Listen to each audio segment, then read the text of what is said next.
Hi, everybody, and happy February 18th, 2026. Y'all, we are halfway through this month. I'm your girl, Sonia. Welcome to Prim and Proper Sports. I'm just trying to take care of some administrative things here. What's up to Let's Talk Sports Network? Hello. Thank you so much for joining us. First comment of the day. You guys must know I have a special guest on tonight. Give me one moment. Let me, we had like a little error message here. I don't know, it's always one of those things you just be like, really? Right when we get live? Anyway, I have a special guest on tonight, and he's been on with me before. You guys will recognize him from the network. We met on Northeast Streaming Sports, then Northeast Professional Sports. Then we're now the McGrath Sports Network, in honor of our great producer, John McGrath. And so I have him here. It took me a couple of weeks to nail him down, y'all, because he's still in celebratory mode, as he should be. None other than my great co-host and the host of Football Talk with Bo. A whole bunch of shows he got going on. He does the Kraken reporting. He does a bunch of stuff on site out on the West Coast. I'm very grateful for his time on tonight, especially with the time difference. None other than my friend and co-colleague, Mr. Bo Crouch. Bo, welcome and thank you so much for joining us again at Prim and Proper Sports. How are you? Doing great. Thanks for having me. Always fun hanging out with you. Yeah, always a great time. So tell the audience who has not known you before what you do and all that good stuff. I know it, but I like for people to, self-plug whenever they can. And by the way, love the new backdrop. Oh, thank you. Yeah. So I mean, for those of you that don't know me, I'm a credentialed media member. So I cover the NHL, WNBA, Major League Rugby, Arena Football, Senior Bowl, all of that stuff. So do all of that. And then, my history with sports is I played professionally in the Arena Football League. So yeah, that's a little bit about me. But for the most part, I just talk about sports now. Absolutely. And I know that gives you a different perspective when you have the opportunity to have been a player, now to see the players. It adds a whole new meaning for yelling at your team. Congratulations to the Seattle Seahawks, world champions, Super Bowl 60, the rematch that everyone was waiting on from Super Bowl 49. And this defense, this offense, the entire side, it's very difficult to beat a team that was so well equipped on both sides of the ball, Bo. I mean, I literally thought the score may be a little bit worse than what it was. Congratulations to the Patriots for hanging in there as much as they could with a rookie quarterback, a still rookie quarterback. Congratulations as a former Panther to Sam Darnold. Way to come back. If they had a comeback player of the year, it had to go to Sam Darnold. It's so difficult, Bo, to see a quarterback assume the role of a backup quarterback and then to come back at the forefront, unless you're Joe Flacco and you're just trying to save face because somebody's out and they call you from home. But nonetheless, to go all the way to the Super Bowl, you all remain number one in the league the entire season, number one NFC team the entire season, even after a rough 4-game loss. It was just like a 180, literally. How was it to just watch the maturation of that team and see the cohesiveness with Darnold at the helm, see Cabaret and all those great guys out there? Yeah, I mean, it was such an impressive run, and it was one that was kind of under the radar a little bit, right? I mean, all the talking heads were still talking about the Rams being better, the Niners potentially being better. But then when you watched the numbers, you're like, oh no, this team isn't messing around. I mean, they had the number one scoring defense in the league, and then quietly had the third most explosive offense in the league. And that was something that nobody was talking about. And, when it got to the Super Bowl, I really thought that whoever won the NFC side was going to win the Super Bowl, because whether it was the Rams, the Seahawks, even the Niners, if they would have found a way there, I just didn't see any competition on the AFC side that was going to be able to Mm-hmm. handle those. The AFC side kind of tended to be one-sided, right? When you looked at the Broncos, they were a good defense, but the offense didn't really start playing football till the fourth quarter. The Mm-hmm. Patriots was a really inconsistent offense against some of the better teams, but you didn't know how tested they were. There was only 3 coaches they faced this year that didn't get fired in their entire That's schedule. wild. Like That was wild. CJ Stroud the whole time, great defense for the Texans, but they were falling apart. So when you looked at how well-rounded the 3 teams from the West were, I didn't see anybody on the AFC side that was really going to stack up to that. Yeah, I don't know. It was a tale of 2 seasons, honestly, for the Patriots. We saw them looking really well, but then people were breaking down who had they played. Who had they played during the season? They played the entire NFC South, and then they played their own division. So that's 8 games right there. Well, 8, and then another, 3 games? So sorry, 8, 9, 10, 11. That's the majority of their season right there. And they won all of those games, if I'm not mistaken. Not that much competition at all. Pink Fanfur, thank you so much for joining us tonight. Always a real creator out there. Pink, please share this on the Panthers platform. We're having some connection issues that everyone can see me side-eyeing. It's because I'm like, what's going on with Facebook? They're not letting us trend tonight for some reason. So anyway, Bo, I mean, such an amazing time, and just to know that that you guys got what it takes. You got the magic, as they say. To witness that, and you had an opportunity to kind of look at the stats. You're a stats person. How different is it that we see Sam Darnold performance-wise this season as opposed to the last couple of seasons? I mean, he looked very similar to what we saw with the Vikings. You know, he was every bit that guy. And then when you saw him kind of fall apart at the end, the biggest reason for that was that offensive line got hurt. So you started seeing him getting an amazing amount of pressure, and you saw that pressure getting to him during the Super Bowl.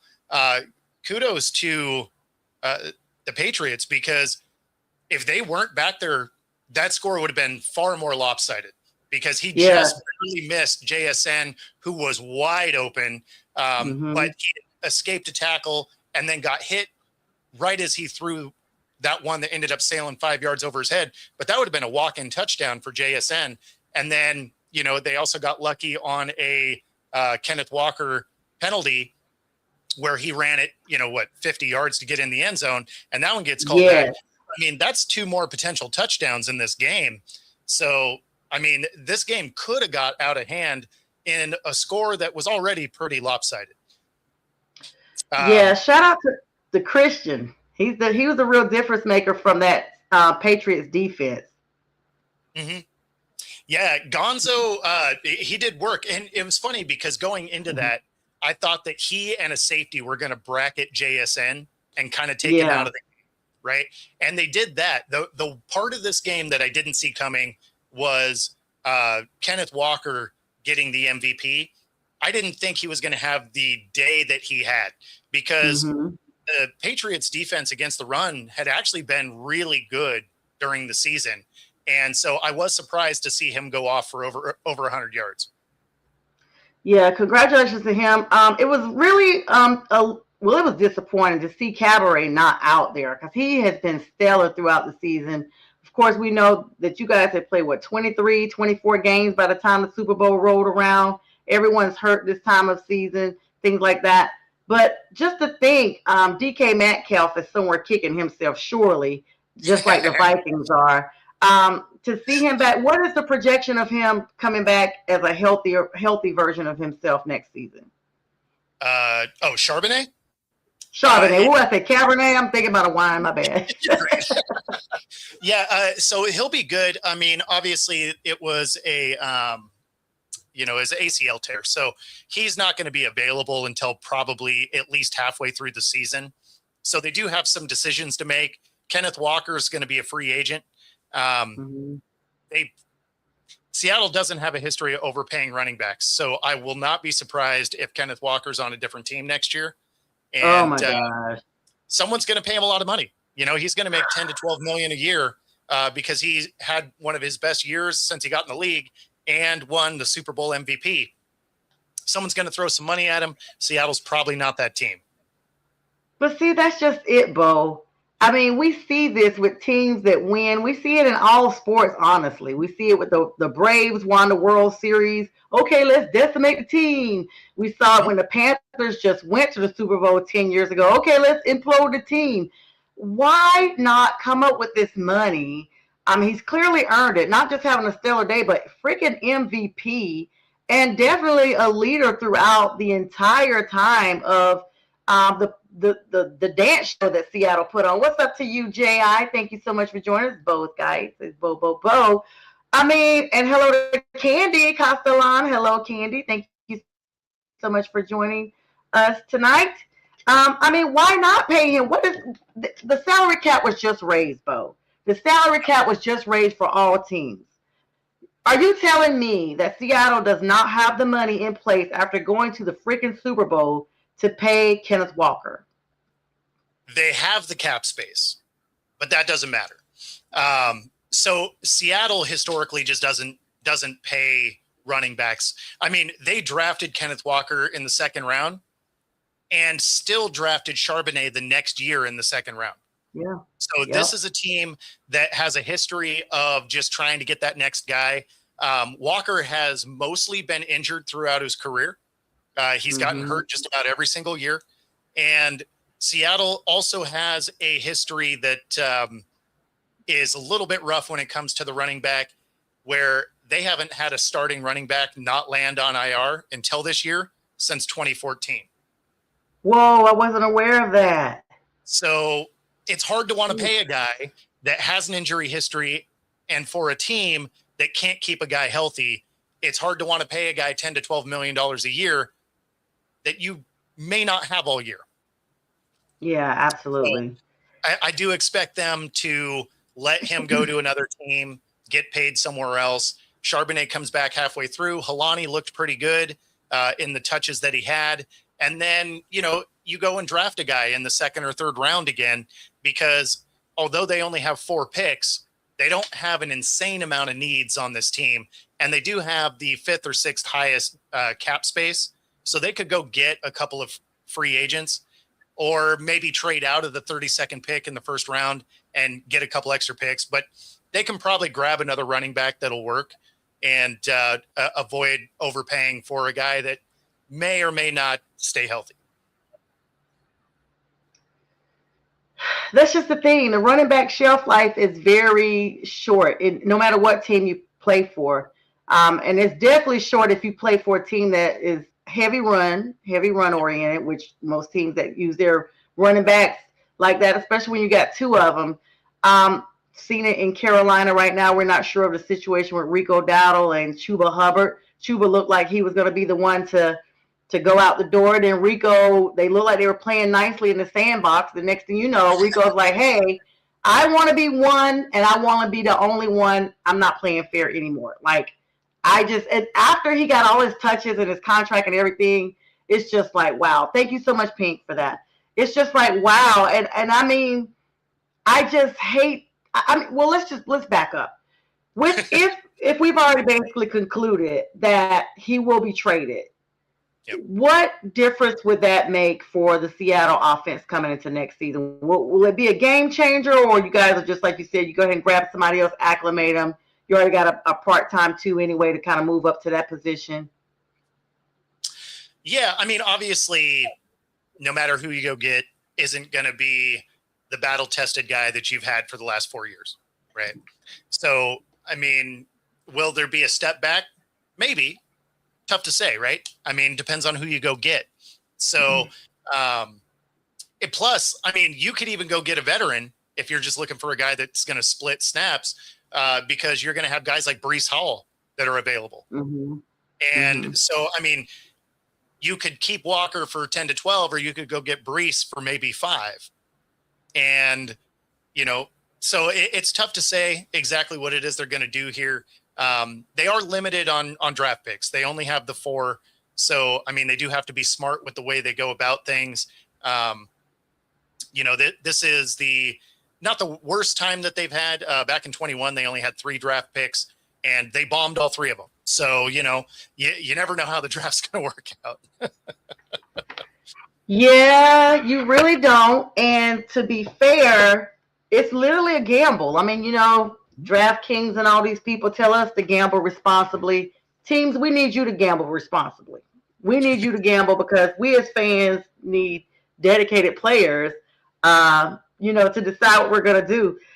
You brought up the 49ers a little bit ago. We know, congratulations for tossing the Rams up out of the playoffs as well. That was my one. Every team that I don't really root a whole lot for gets a one full support ride for me, and that was the game for you guys. And of course, Sam is was a former Panther, but Drake May is from Carolina. I didn't know who to pull for. I was like, I don't have a dog or a cat, if you're a Panthers fan, no pun intended, in the fight. But I mean, the Rams, the 49ers, you guys, and who am I missing? What, the Cardinals? Oh, the Cardinals. That's why I had to ask you, who am I missing? They were the only team that got thank you so much, Jay. All right. Bo is frugal. Yes, I know. Don't let it fool you. Thank you for his donation to that other team. Yes. And I knew you guys would love when I said that. Who is that? The Cardinals. Yes. I mean, they were just not where you wanted them to be. Thank you for that donation too, Jay, for Bo here. They were just not where, they were not on the level of the NFC West. Everyone knew. I mean, I almost, my stomach is burning to say this, Bo. The NFC West was the best. I mean, the stats don't lie. They were the best division as a whole, collectively, and but the Cardinals just were not on the same level. It was like the Cardinals and then the rest of the West. You know that meme that's got the 3 or 4 dragon heads where 3 of them look really mean, and then there's that one like goofy one that it's not quite right. That's the Cardinals. Like, oh my gosh, I so believe that. So going into the next season. Yep. Yeah, go ahead, Bo. I'm sorry. Oh no, there's a little bit of delay. Sorry. Oh, do I need to hop on my other device? Am I good? It's like a half a second is all. It's not okay. All right, let's make sure. Let me turn my Wi-Fi off and everything. You know what? These Wi-Fi and all that companies just nothing but money makers. I literally recently upgraded to the highest Wi-Fi U-verse you can have, and I did really well last week. I guess maybe it was because I was by myself. Now that I have a guest, it's freezing up again. So now I'm like, okay, maybe it wasn't that. But anyway. So going into the new season, what do you expect this to be a repeat situation? Especially, like, first of all, how quick do you think Kenneth Walker will be removed from your team? Free agency, even though it doesn't technically start yet, there's going to be some conversations because he's going to be a free agent. So as soon as the league year ends, which I think is this week or next week, teams will start being able to kind of reach out, test the waters.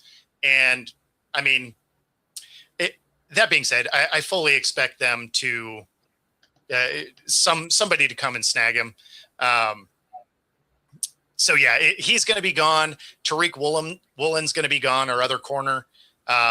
In fact, yesterday was probably the most telling example that he's going to be gone is he put up the final scene from Fresh Prince of Bel-Air. Oh, wow. So that lets you know that those negotiations did not go particularly well. Oh, wow. That is crazy. Hi, Feather Freebird. Always good to have you on. And thank you for the birthday wish. It was 14 days ago, but my nice production team knows that I believe in celebrating people the whole month, so they're celebrating me. So thank you so much for that.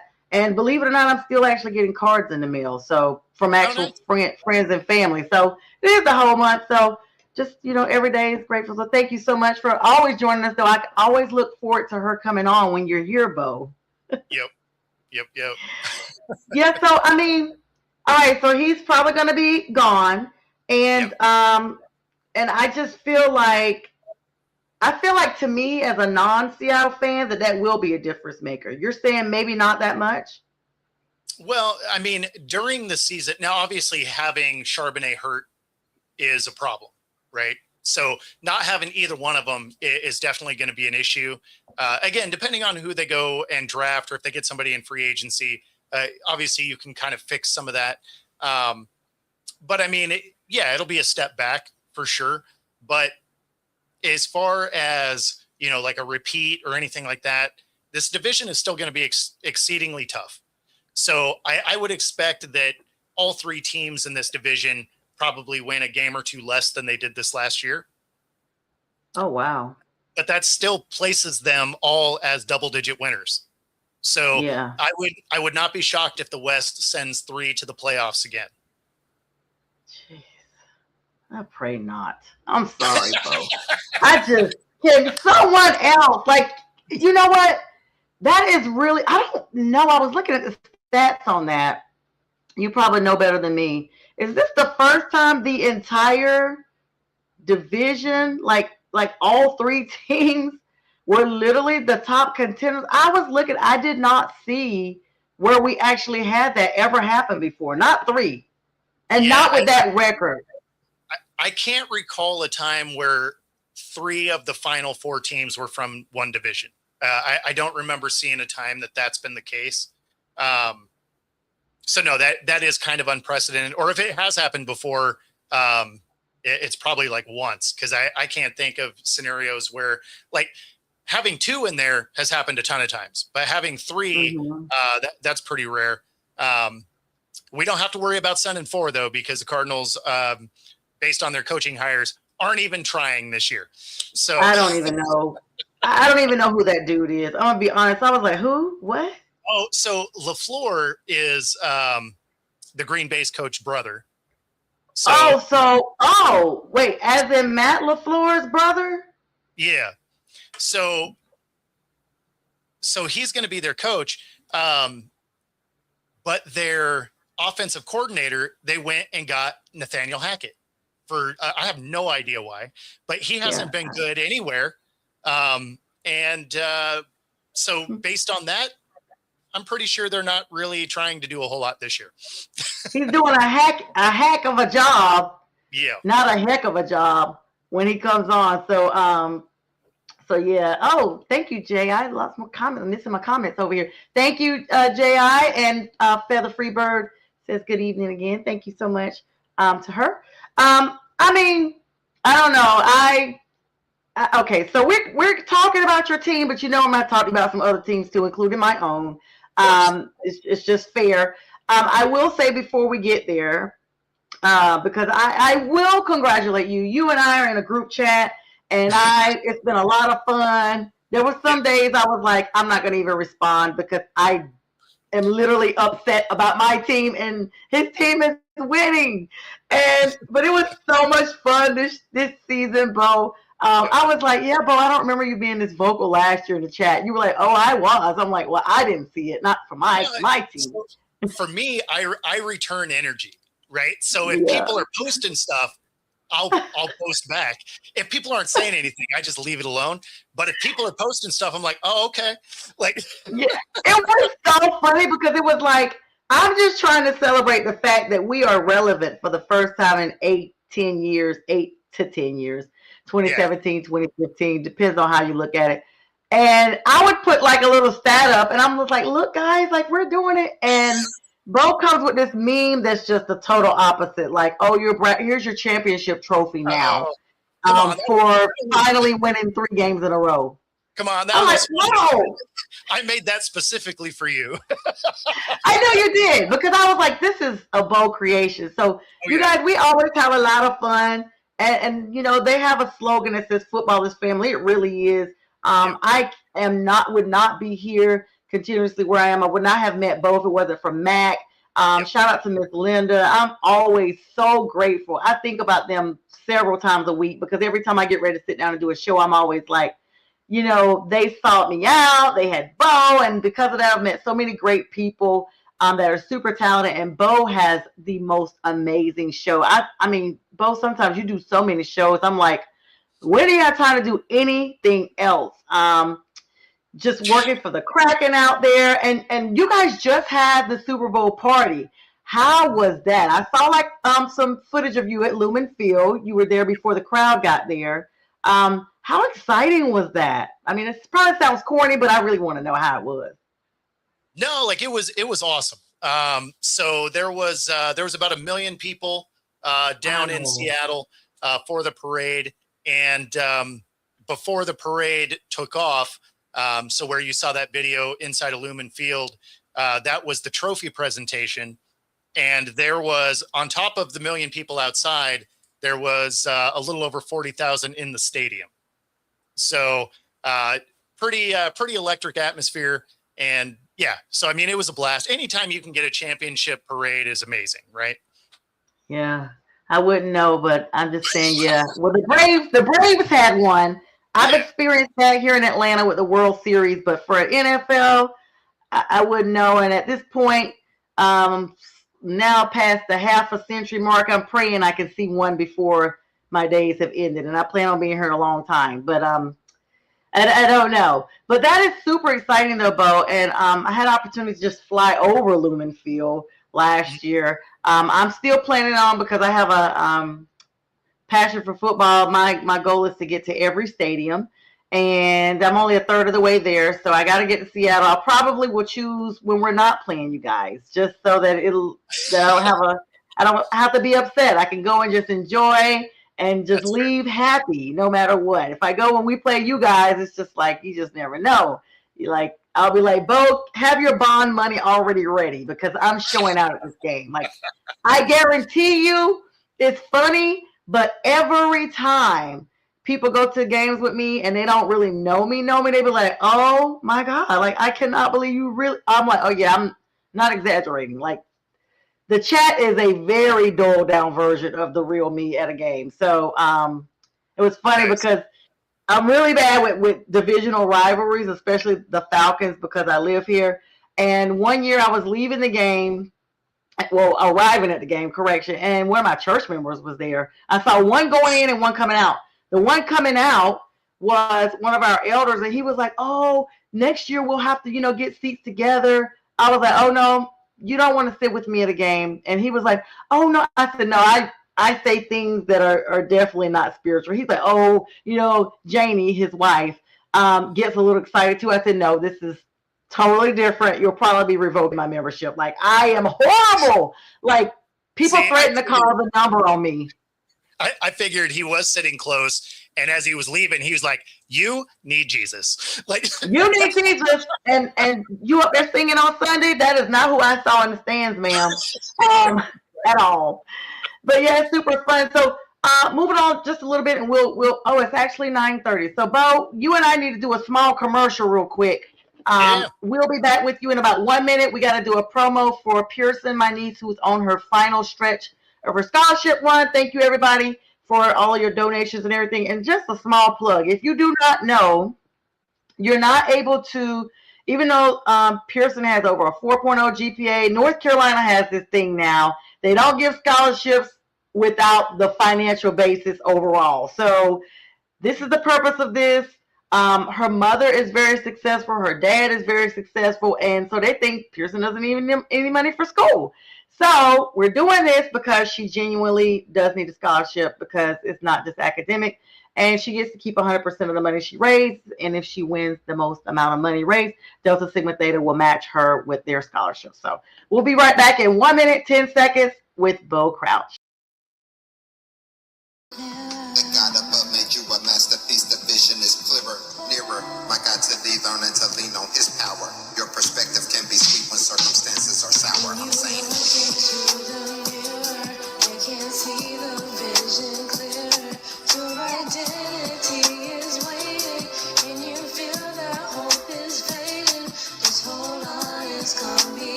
verse is essential. We put our heart and soul in every line behind instrumentals. Coincidental? I think not. God's plan from the very beginning. Create the type of music that make people think twice before sinning. Pleading, Holy Father, please forgive our trespasses. Confusing things we want for things we need in life, our must-haves. Selfish, inconsiderate, narcissistic people. Christ died for all the world, so there is power in Jesus. Issues happen, disagreements, dissensions, distortions. This fallen flesh, we still forget sometimes that God is our portion. Forcing, others won't cut it, nor manipulation. One thing that's very destructive is self-righteous behavior. Satan, he's crafty, throwing darts like Bailey's. All right. Thank you, everybody. And shout out again to Pearson Jones. And thank you, everyone who is donating. I'm Bo Crouch, host, creator extraordinaire of Football Talk with Bo. He's on coast to coast shows. I mean, he's everywhere. We'll give him the last probably couple of minutes of the show to plug in all his stuff so that you guys can make sure you follow him or just drop us a chat and I'll make sure you get those links later on.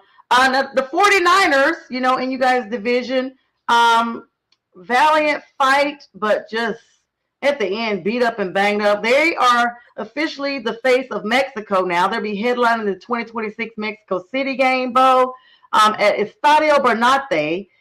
This is part of a massive international schedule for 2026, which will feature a record 9 international games across 4 different continents and 7 countries. I mean, Roger Goodell was not playing when he said he was going to be international. What are your thoughts on us going international? I mean, I remember when they started, a couple of games, and now it's just like they're everywhere and growing. Yep. Yeah, I mean, it's great for the league, obviously. I mean, when you look at the international games, here domestically, your viewer base was kind of set, right? They were doing a great job as far as women viewership has grown a ton over the last decade. But, you know, at some point you start to kind of saturate your own market. And so for them to reach out internationally makes a ton of sense. So I'm not mad at it. I'm not mad at it at all. It's cool to see. They're going to Australia, which that's going to be a pretty wild thing. So there's that. Their Mexico City games are really good. Obviously, you know, going all over Europe. And so, yeah. The Mariners are, we have no championship. Thank you, Feather Freebird. Hi, Tiger Stripes Media. Thanks for joining us. And what's up, B. Strilla? Brian Arndt on the producer, the production, all that. And hello, Donna. Okay, everybody coming in. Bo brings all the crowds. I love having Bo on. He gets the viewership up and everyone shows love. I mean, you're right, though, Bo. It's international.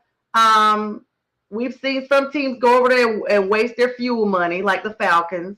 Went over there, got their behinds beat. I mean, these guys got beat at home. It's bad when you're beat international at home and away. Like, you just can't win a game. Sorry, Falcons fans. I mean, I am wearing red tonight. I said I was going to be a little kinder since they did their part and let us cash in our insurance policy to go to the playoffs. But, I mean, it is good for revenue.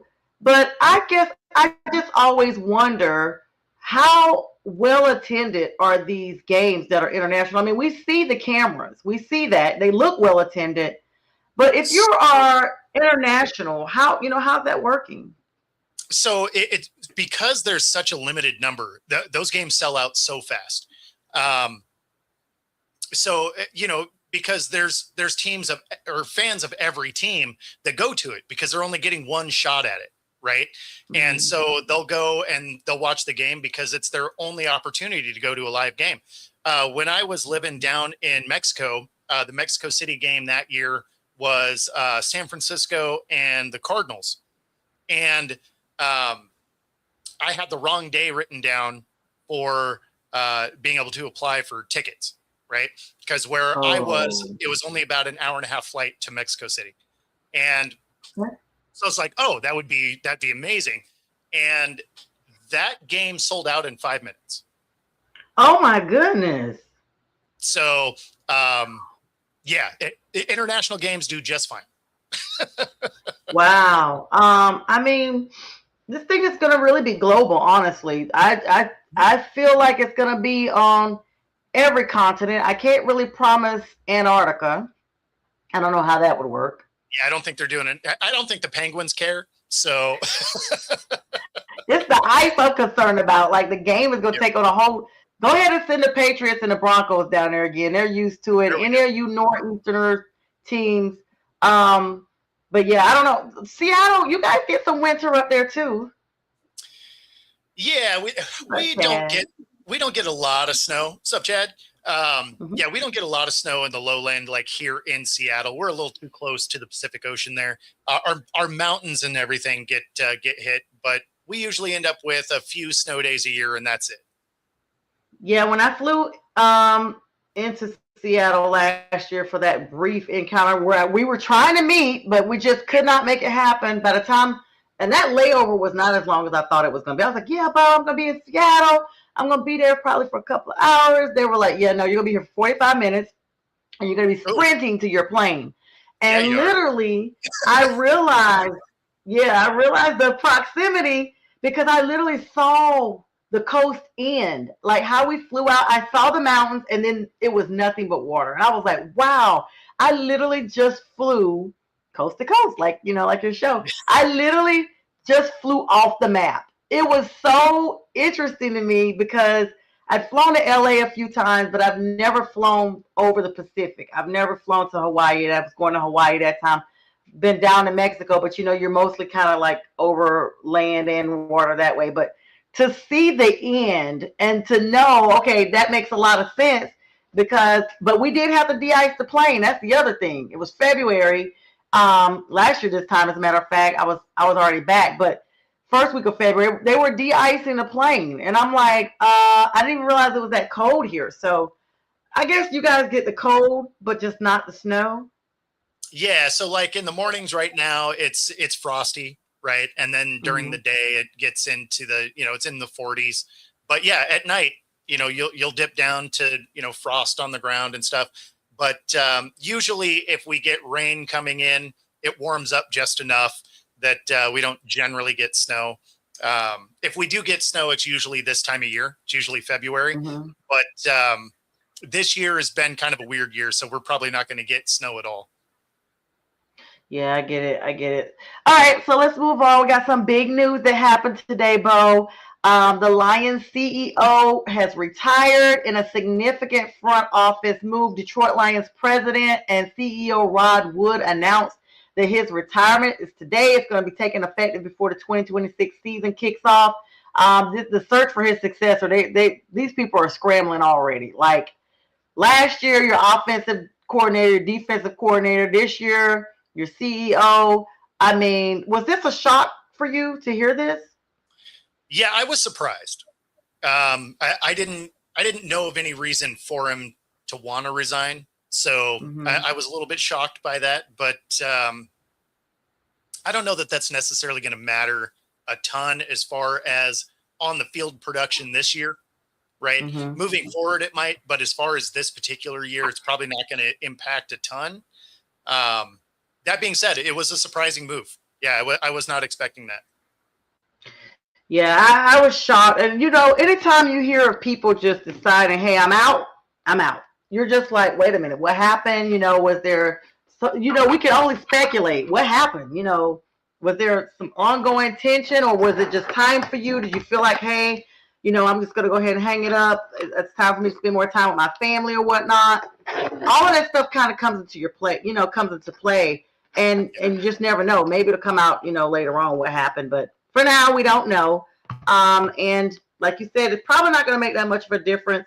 But you just never like to hear shakeups like that. Like just seems so sudden. It's kind of like when you're retiring, it's kind of like planned. However, I will say from a personal perspective, I do remember, excuse me, I'm trying to adjust my little notepad here.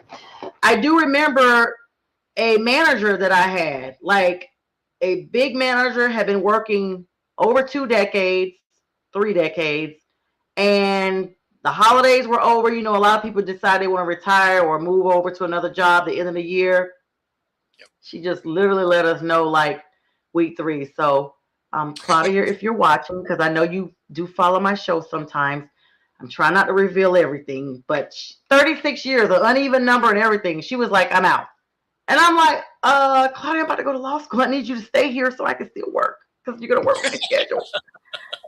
So she just literally was like, I'm out. So I guess sometimes it does happen that way. But we wish him the best. You know, we always say we wish him the best. Patrick Mahomes, AFC West, they actually have an issue with their salary cap out there. So even though we talked about salary caps being raised, Bo, some teams it's just not significant enough to make a difference. And so Patrick Mahomes, the real Gonzo, his contract is being restructured. Converted $54.45 million of his 2026 salary into a signing bonus.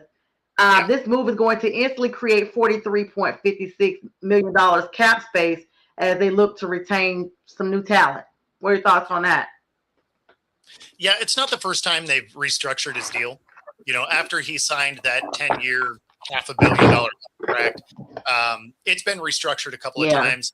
And so for them to do it again makes sense. I mean, it's something Tom Brady used to do, right? It's how he was able to stay on top, right? So Tom Brady was only the highest paid quarterback one time, and that'll be true for Mahomes as well as he continues to restructure this thing to keep talent around him. So, yeah, it's not a shock that that's happening. Obviously, for this next year, they're in some trouble because Mahomes is still going to be recovering from injury, and, you know, Kelsey's likely retiring. So, I mean, they're probably not a great team this year anyway. So for them to restructure and kind of free stuff up makes sense. Yeah, you kind of segued into my next part. I was going to ask you, Kelsey. I mean, I really would not be surprised, Bo, if I just heard him not even come back. I literally have this feeling that he's going to make a big production. It's going to be one of those situations that you're going to take note and notice because, you know, he's engaged to Taylor Swift, so he's got to have one last hurrah. And it just wouldn't be the same if he just decided, okay, at the end of the season, I'm just not going to do it. I don't think that he has it in him to feel like he can run it back another season. We just didn't see the same vigor that we've seen in him over the years. Well, and there's not a big incentive to run it back because you're not going to have Mahomes. So Mahomes isn't going to be ready to go for the beginning of the season. So, I mean, what are you running it back for? A potential miss playoff again, right? So I don't see, like, he's a free agent anyway. So it would require them wanting him to come back and him wanting to come back and finding a number that makes sense. And when you looked at him over the last 2 years, you could see that his speed had slowed down. He wasn't quite that impact player anymore. Really, the only reason you want to come back is if you want to play maybe 2 more years, honestly, to get the all-time tight end receiving, you know, yardage record. I could see him maybe wanting to do that, but he's still going to go down as one of the best tight ends to ever play. So I don't think it's really necessary for him to. But when you're looking at the way this team is and how it's going to shape up this year, I don't know that you try and come back for a year that you're pretty sure the playoffs are, you know, a wild card is probably your best shot at the playoffs. They're definitely not reachable. Right. And I just feel like with Mahomes being out, like you said, how is he going to even get any receptions this year? Like, he wasn't getting a lot of targets anyway. He really was not. And so if you look at that, and that was the reason why. He literally he hasn't just been that good with ball management anymore, honestly. I guess that's the best way to put it. We saw him drop pivotal catches even when Mahomes was fine. Yeah, no, absolutely. I expect him to, you know, announce his retirement. I know he's still milling it around, but he has so many things he can do off the field. You know, obviously his New Heights podcast, it does fine. Yep. He would get whatever kind of TV deal he wants to get. So, I mean, he has all of his after playing stuff kind of already in front of him. So when you're looking at a team that doesn't have a real good shot at the playoffs, your guy is probably not going to play most of the year. I mean, I don't know. It'd be tough to want to come back for that, especially because you're competitive, right? So the last thing you want to do is come back for one more year, risk getting hurt for a season that you can kind of look at saying, yeah, I mean, a playoff spot's going to be tough.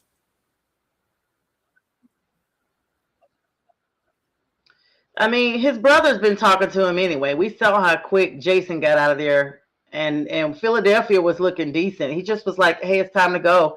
And I remember having a couple of players on with me, Pat Williams being one, and he said, you know when to go. And you played in arena football, Bo. You played football. You know when to go. You just may wake up that day and be like, you know what? This is it. It's nothing wrong. I just want this to be it. While I could still recognize and that I'm, an athlete and still have my faculties about myself.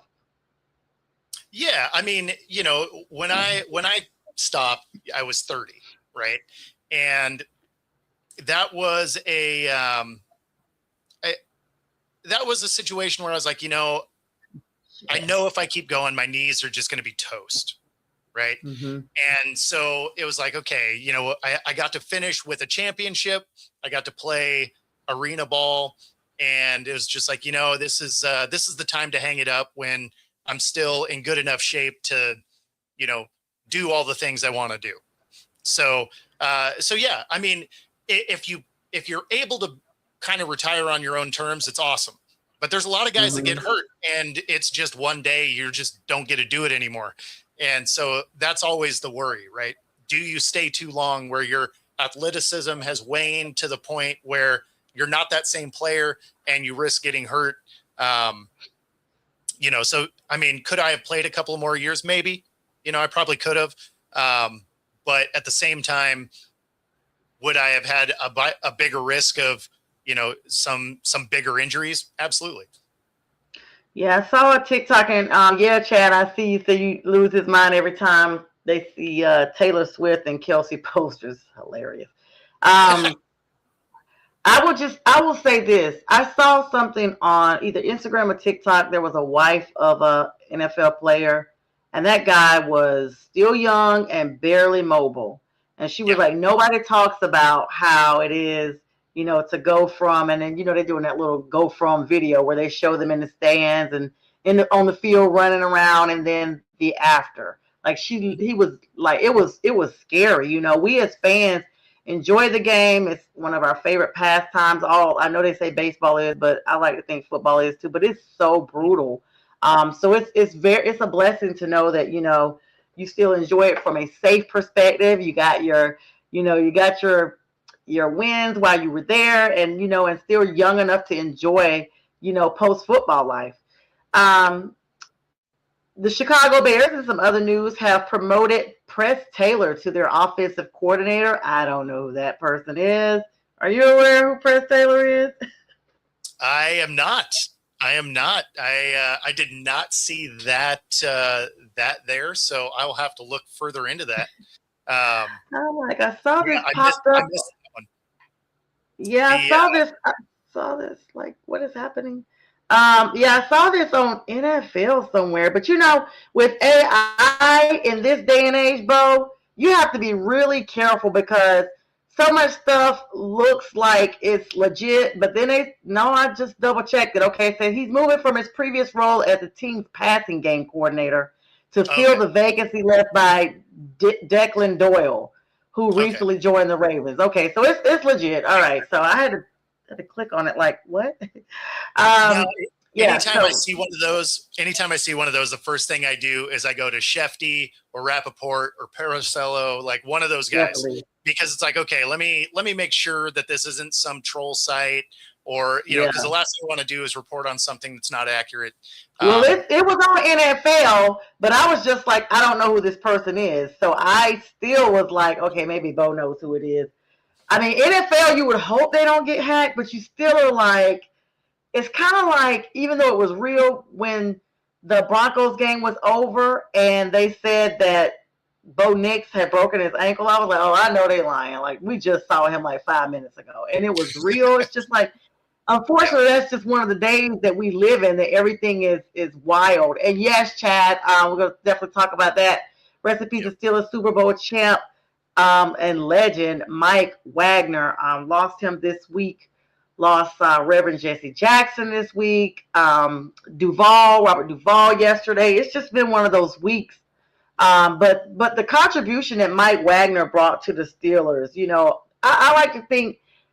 So now that Mike Tomlin has stepped down, there's going to be old school Steelers, and now we're officially a new school Steelers. So Tomlin being there almost 20 years, you still had the remnants of old school Steelers. Now this is completely Gen Z new Steelers. So this is going to be a slate for them. So the contribution that Mike Wagner brought to the Steelers, that franchise, that organization, just the Super Bowl championship, just amazing to see just how they were still putting things together with him on the squad. Yeah, no, I mean it. Back when he played, that was a different era of football for sure. I mean, that was some hard hitting, hard hitting football. But the real no pads. Yeah, it was. That was steel curtain time. So like it was it was pretty impressive era. They're going to be a weird team this year. They are. And Mike was 76. I mean, we don't really, I remember looking at 76 like, okay, he lived his life. Now I'm just like, the closer I get to it, I'm like, yeah, he's still young. He was a cornerstone of that steel curtain that you talked about from the 70s, that offense. And you're right, 10 years with the Steelers from 1971 through 1980. And he actually, contributed so much. He was part of 4 of their Super Bowls in the 70s. And he was actually considered a ball hawk. He recorded 36 career interceptions, including a leading and standing 1973 record that has not been broken as of yet, 8. He famously recorded the interception in both Super Bowl, I guess that's 9 against Fran Tarkenton, and then Super Bowl 10 against Roger Staubach. So everybody knows who he is. 2-time Pro Bowler, 1975, the year I was born. Kudos. And 1976. And he was definitely a member of the Steelers Hall of Honor. So they said he actually had been battling pancreatic cancer. Oh, okay. Yeah, that's a tough one. Yeah, pancreatic. That's a tough one. Yeah, pancreatic cancer. But he clearly fought it very valiantly to be the age that he was and to still try to, put up a fight. All right, let's talk about some free agency, Bo, as this time runs by us so fast. We're going to try to squeeze it in with maybe a minute or two post. I hope you don't just zoom out on me. I'm like, Bo, left me. He's like, yeah, you said 10 o'clock, ma'am. Of course. What'd you say, Bo? I said, and I'm out. And just. And I'm out. The New England Patriots promoted Zach Kirk to their defensive coordinator. Veteran wideout Robert Woods has signed a 1-day contract with the Rams yesterday to officially retire after 13 seasons. And that leads us into our free agency. Now, the franchise tag window is officially open. It will be closing here shortly, March 3rd. But analysts are actually closely watching several veterans who may be released. And we talked about one of them earlier for cap savings purposes before the free agency. One that everybody is just like kind of shocked about, besides Kenneth Walker, honestly. And I don't know if they're shocked or they're just like kind of resolving. You know how something just goes to it resolve, like we just have to do it, like it's just the best thing. Kirk Cousins, the Atlanta Falcons, they have not banked on who their quarterback is starting now that they've hired Kevin Stefanski. But he is up for that big cut after backing up Michael Penix Jr. They're expecting him to come back beginning of the season. And he's backing him up for much of 2025. He's widely expected to be finally released to free up space in Atlanta, but a lot of that money was guaranteed, Bo. How did they do this?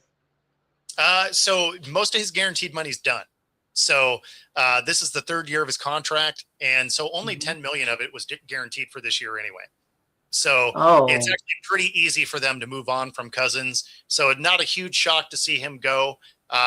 I wouldn't be surprised to see the Vikings kick the tires on that, because J.J. McCarthy has not looked like that guy. Yeah, he's not. And after what happened with Sam Darnold, they don't want to, roll the dice any further. And so, Mr. You Like That may be back in Minnesota sooner than we think. Another person of not really stellar numbers as of last season, Alvin Kamara, the New Orleans Saints. His name is out there. Career low production, like I said. He's a top candidate to be released post June 1st, though. So the cut designation, they think they're going to release him. Not necessarily trade him, just like, you know what, Alvin, you can go back to Atlanta now, your home city. Have fun eating at Papa Do's with all your friends, because he's put up some videos of that. We are done. I mean, does Alvin Kamara land somewhere else, Bo?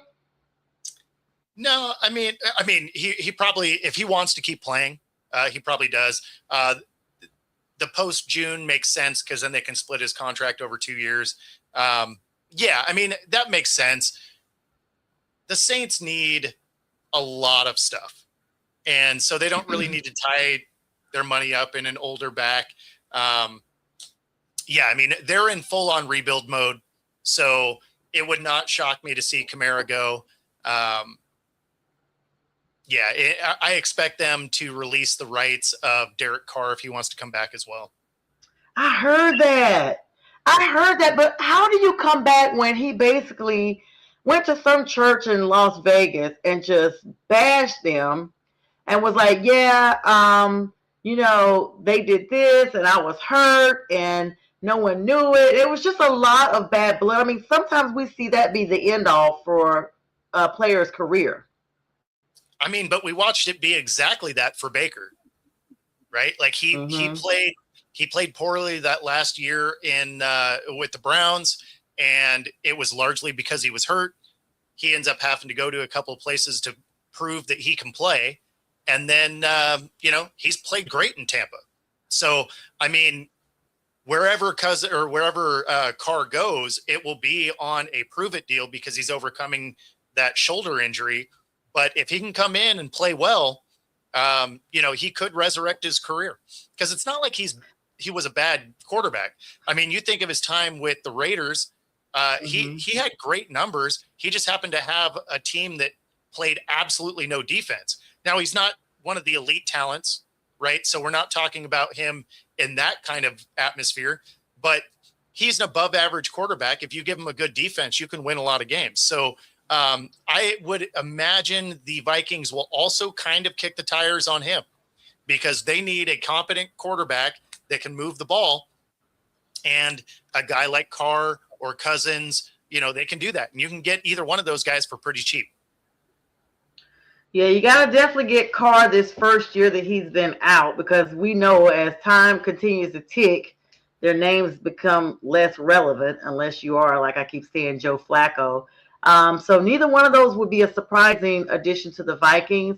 There's some other teams out there that still may give Carr a chance, even if he comes back, even if it's not the New Orleans Saints, because they banked on Tyler Shuck at the midpoint of their season and really turned their season around.